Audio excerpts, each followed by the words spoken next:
משיחנו ינהיג קהילתנו כולם יוצאים לקראתו לעזיז רבי דאגון ביתו אשרי כל משפחת ביתו כל אחד הוא יבכו מקובלת תפילתו לפני אלוקים אשרי משפחת Mes amis, nous allons commencer, si Dieu veut,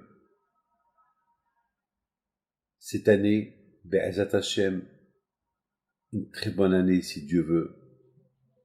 Que Dieu fasse qu'on trouve la solution du corona.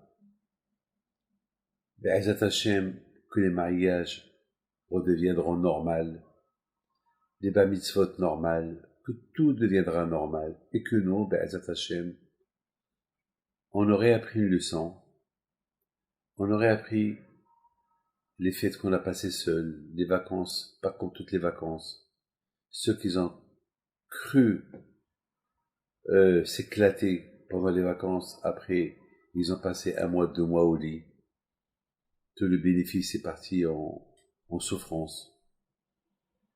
Et si Dieu veut que les choses redeviendront normales, et Be'ezat Hashem, que Mashiach y vient. Mais je voudrais vous dire quelque chose de magnifique que j'ai lu.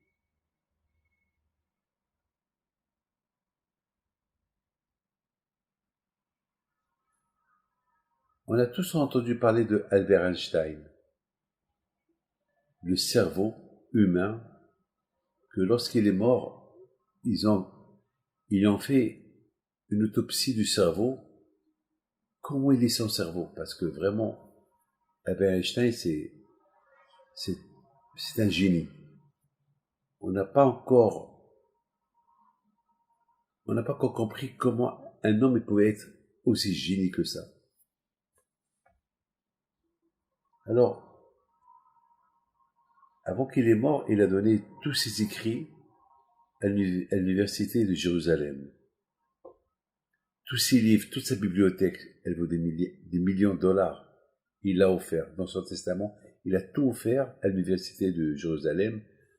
Donc, il y a là-bas donc, ils ont construit un monument historique à sa mémoire, et là-bas, on peut voir ses lettres, ses écrits, etc., etc. Ils lui ont posé une question. Ils lui ont dit, est-ce que tu es croyant? Tu es un homme intelligent, tu as découvert des choses magnifiques, tu as été l'auteur de la bombe atomique, il a fait beaucoup. Je ne vais pas rentrer dans les détails parce que Albert Einstein, qui ne connaît pas, qui n'a pas entendu parler d'Albert Einstein? Et jusqu'à maintenant, non. Jusqu'à maintenant, toutes ces méthodes, on développe la technologie d'aujourd'hui, et elle est basée sur ce que lui il a dit, sur ses dires. La technologie elle continue et la science continue. Alors il a posé une question. Il leur a dit, je suis croyant, mais alors il a dit, je suis croyant, alors pourquoi tu mets pas une tefilin? Pourquoi tu lui dis pas? Il dit, écoutez, moi je suis comme un bébé. Imaginez-vous, on prend un bébé, on le fait rentrer dans une grande bibliothèque, la plus grande bibliothèque du monde, il y a là-bas des millions de livres, et vous lui posez la question, c'est quoi tout ça? Il va vous répondre, ça c'est des livres. Il y a dans ces livres des écrits. Et tous ces écrits qu'il y a dans ces livres, il y a du vrai, il y a du faux, il y a une réalité.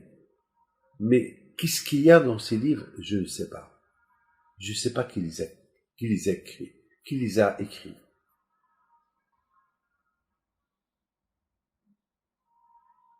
Il dit, je suis de même. Je sais que tout ce monde-là, tous ces astres, le soleil, la lune, tout ce que je vois, il y a un créateur, il y a un Dieu qui les a créés. Mais je ne sais pas. Il y a quelque chose, mais je ne sais pas. Voilà sa réponse. Ça veut dire, il croit, mais il ne sait pas. Le Hazon Ish, Alav Shalom, il nous dit, pour croire en Dieu, ne croyez pas que c'est facile. Avoir l'émouna en Dieu, que c'est lui le créateur, et c'est lui qui a écrit tous ces livres, et c'est lui qui a écrit tout ça. C'est pas, je sais qu'il y a un qui les a écrits. Je sais qu'il y a un qui les a écrits, mais je sais pas qui les a écrits. Et qu'est-ce qui est écrit? Là. Pour avoir l'émouna en Akadosh Baruch Hu, il y a des conditions. Il dit le Hazon Ish. L'une des conditions, déjà, il ne faut pas être trop matérialiste. Parce que si ta tête elle est dans le matériel, jamais tu peux dire « je crois en Dieu à 100%. » Vous avez compris? Pour vraiment croire en Dieu, il faut le silence. Il faut rester à la maison. Bon, Hachem, le bon Dieu nous a donné Shabbat. Pourquoi il nous a donné Shabbat? On se repose. La tête elle est reposante. On a un silence. On ne pense pas à l'argent. On ne pense pas au monde extérieur. On pense à Hachem, le repos de Shabbat. C'est ça qui va te donner à croire en Dieu. Vous savez, il y a quelqu'un qui va écouter des cours de Torah, mais il ne les comprend pas. Alors ses copains lui ont dit, mais c'est pas peine de venir, tu ne comprends pas ces cours de Torah. Pourquoi tu viens? Il leur a dit, eh bien justement, parce que je sais que même que je ne comprends pas ce que j'écoute, je vais finir un jour par comprendre. Un jour, je vais finir par comprendre. Alors, déjà, je me casse la tête pour venir. Déjà, mon instinct me dit, ne viens pas. L'autre instinct me dit, va écouter. Même que je sais que je comprends rien du tout. Mais un jour, je vais comprendre la volonté. Et à la fin, ce monsieur-là est devenu un grand rabbin. Au départ, il ne comprenait pas, mais il a continué à venir. Au départ, on fait des choses sans savoir pourquoi on les fait, et on continue à les faire, et à la fin, on va bien les faire. Il dit le Hazon Ish, Alav Shalom, il y a des conditions pour avoir l'émouna en Dieu. L'émouna en Dieu, c'est pas facile. On n'est pas né avec l'émouna. C'est vrai, nos parents, ils ont ancré en nous des étincelles, mais c'est à nous de rendre ces étincelles du feu. Il faut qu'on les allume, ces étincelles. Ça ne devient pas étincelle, ça devient du feu. Et pour ça, mes amis, il faut un travail. Vous savez, on dit toujours, on ne peut pas aimer et Dieu et l'argent. Parce que Dieu c'est Dieu, l'argent c'est l'argent. Il faut savoir que l'argent, ça passe en deuxième priorité. Dieu en première priorité. Et si tu mets toujours Dieu en première priorité, c'est là où l'émouna vient. Que le bon Dieu protège. Bonne journée, Amen.